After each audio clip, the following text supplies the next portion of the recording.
World Education Fair 2022, organized by Campus Direct, your trusted partner in education. The shortage of dollars in the country has resulted in several issues in Sri Lanka.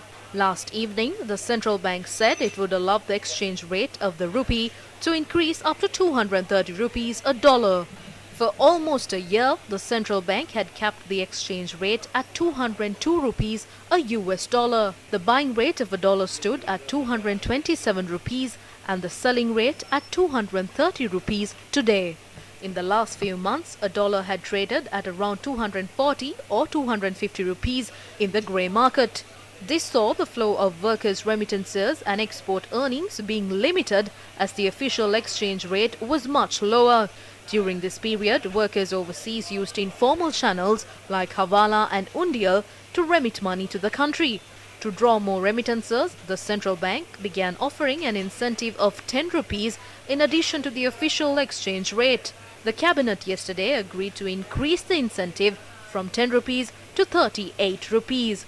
The cabinet had also agreed to offer a 30 rupee incentive for every dollar received by the country through export earnings. The central bank has allowed the value of the rupee to be determined by the market to a certain extent.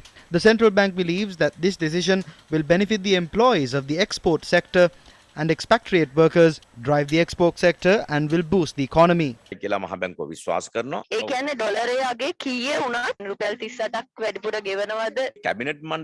The central bank had not made this decision when the cabinet decided on it. The central bank governor will provide a technical explanation to this tomorrow. The Department of Government Information says President Gotabaya Rajapaksa has instructed for the Economic Council to meet on a weekly basis. Macroeconomic policies, the economy during the post-pandemic period, restructuring the economy and policies, and major development projects are among many matters that would be discussed by the Council.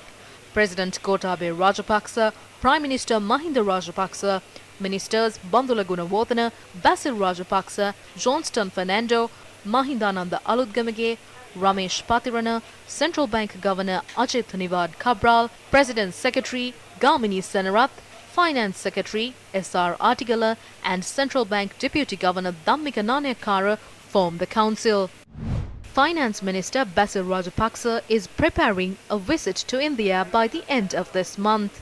The decision was reached during a telephone conversation with Indian External Affairs Minister Dr. S. J. Shankar. The Indian High Commission in Colombo had published a tweet on the conversation. It quoted the Indian minister as saying that India will support Sri Lanka in all possible ways. The finance minister's visit is to take place at a time when Sri Lanka has requested India for a $1 billion credit line to import food and medicines.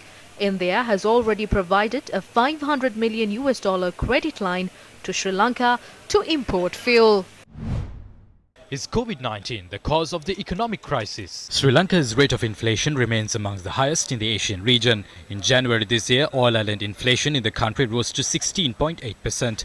During the same month, India reported an inflation rate of 6.01%, Bangladesh 5.86%, Malaysia 2.3%, Vietnam 1.9%, Philippines 3%, Thailand 3.23% and Indonesia 2.18%. A similar trend was observed in Sri Lanka's foreign reserves position that stood at $2.4 billion by the end of January this year.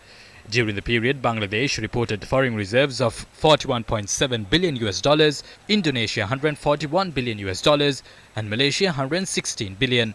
The strong foreign reserve position of our regional peers is largely due to their strong export performance. In 2021, Bangladesh earned $36.9 billion from exports and the Philippines $75 billion. Sri Lanka's export position stood at just $12.5 billion.